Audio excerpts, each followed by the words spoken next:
Halo teman-teman semuanya, perkenalkan nama saya Maulida Azahra. Saya sedang berada di Makolanal Tegal, yang tepatnya berada di Jalan Proklamasi nomor 1 Tegal, yang berada di sebelah selatan kantor pos besar Tegal.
Nungguin ya. Ceritanya perebutan Irian Barat. Perebutan Irian Barat. Ya, Irian Barat itu kan pulau Irian Barat, pulau Irian.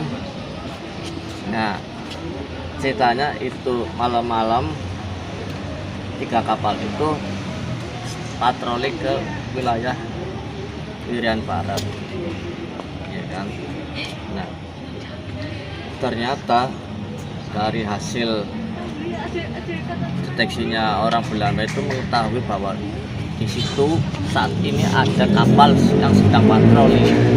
Dia curiga, kan malam nggak ketahuan ya, kalau dulu kan memang nggak ada lampu kan, makanya banyak kapal tabrakan, ya kan, pesawat tabrakan dan sebagainya.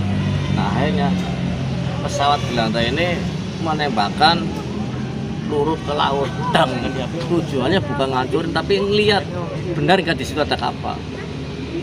Oh, ternyata benar di situ ada kapal, 3 kapal. Akhirnya dikiranya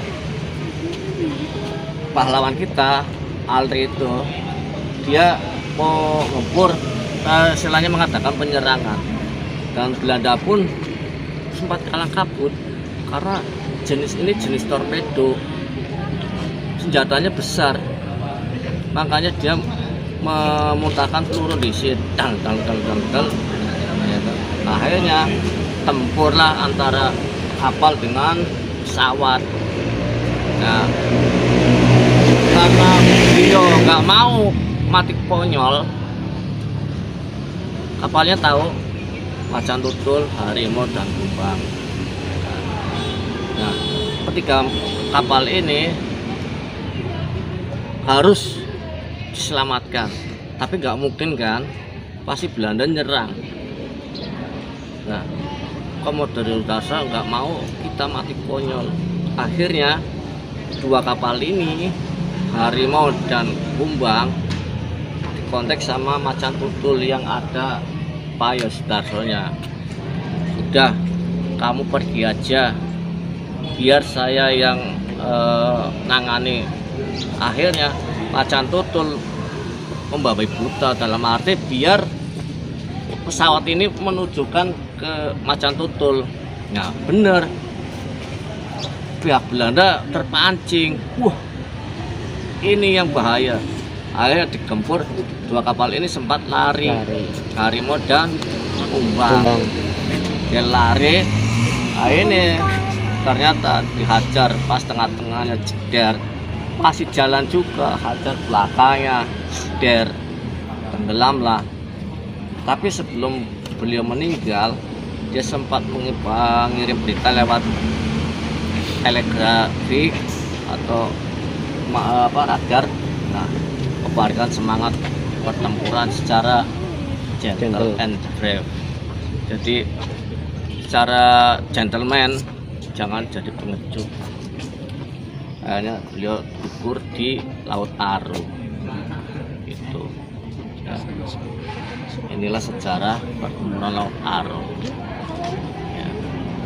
Nah itu loncengnya itu ya setiap hari digunakan di tiap pangkalan. Ya, loncengnya ada yang gede, ada yang kecil, kayak kalau kita ukurannya segitu. Kalau di kapal sesuai dengan kapal, kalau kapalnya kecil ya loncengnya kecil. Udah sampai sini. Ada yang mau tanya atau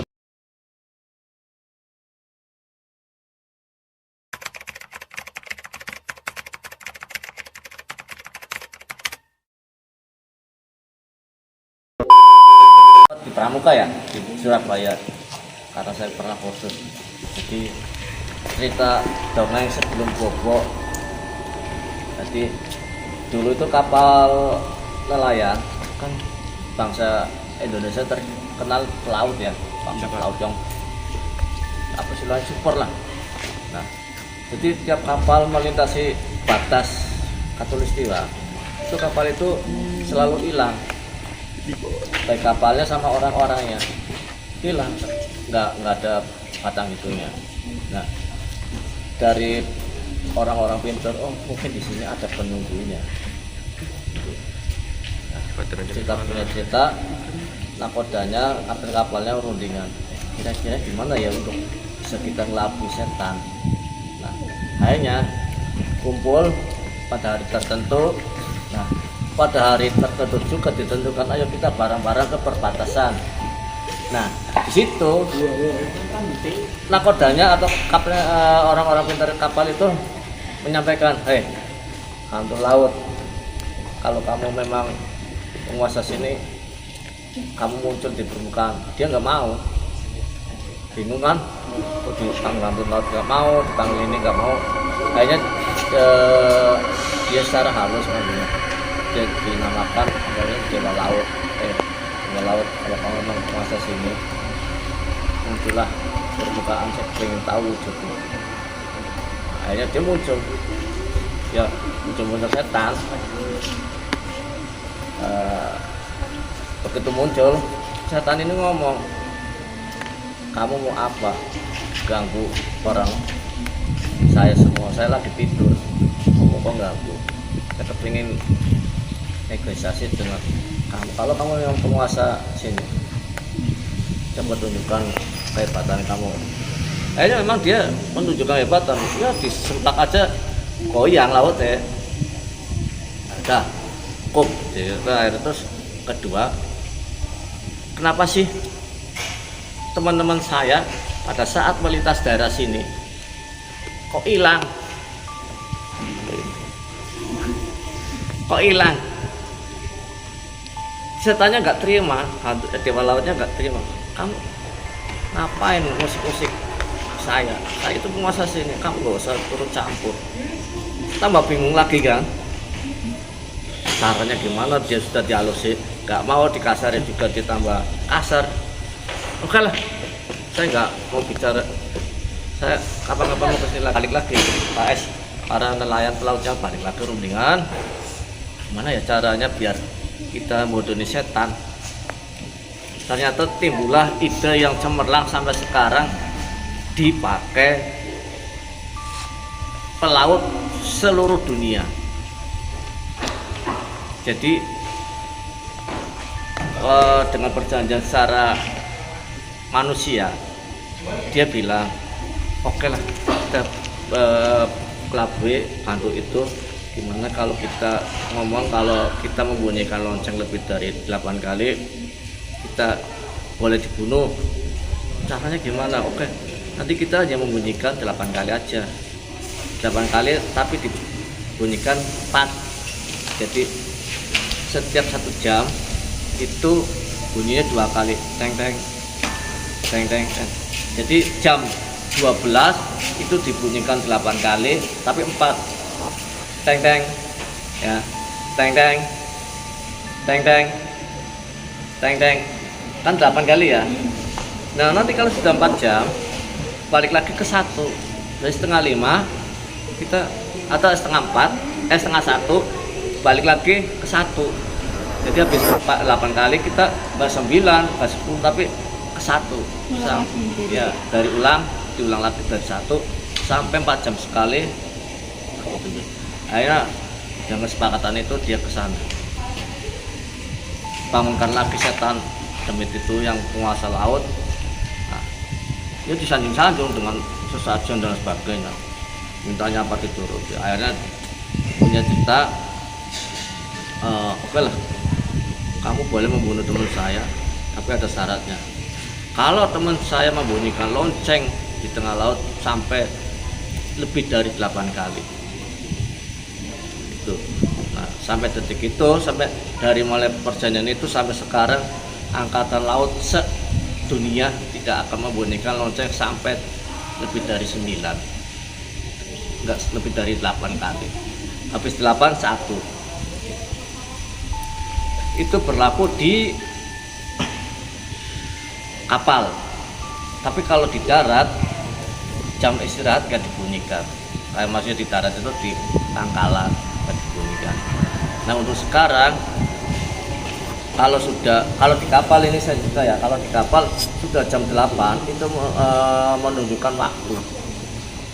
Semuanya teng, kalau nggak setengah 9 ya setengah 8.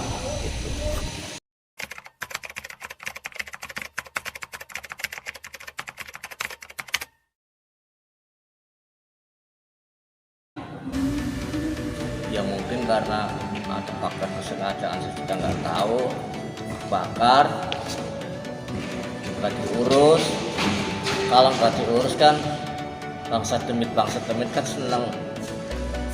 Ayo daripada nanti timbul rasa serem apa dan sebagainya, ini sekarang digunakan untuk lapangan tembak. Lapangan tembak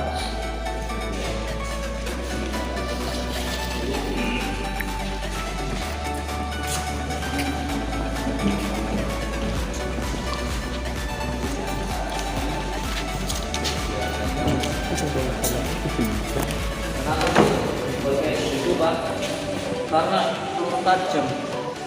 Kalau kita nggak pakai seperti itu bisa nembus ke belakang. Nanti kalau di belakang ada orang jelas mati, walaupun ada temboknya tetap tembus karena mati. Makanya itu dibuat seperti ini, belakangnya dari dua kendaraan banyak buat dengan ibu. Jadi nanti kalau ada peluru dia akan mati. Kalau enggak mas pelan-pelan. Nah, ini cukup aman dari belakang untuk sasaran tembak. Ini untuk pistol, jadi yang nembak set, nanti kalau kena satu. Ini untuk kapal tembaknya.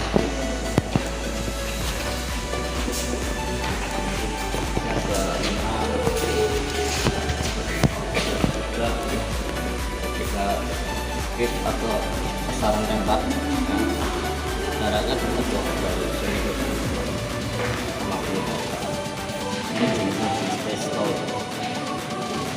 Kalau untuk jenis laras panjang ini terlalu dekat. Kalau jenis laras panjang sekitar sampai 10 meter, 20 meter. Ini kan nggak ada 20 meter.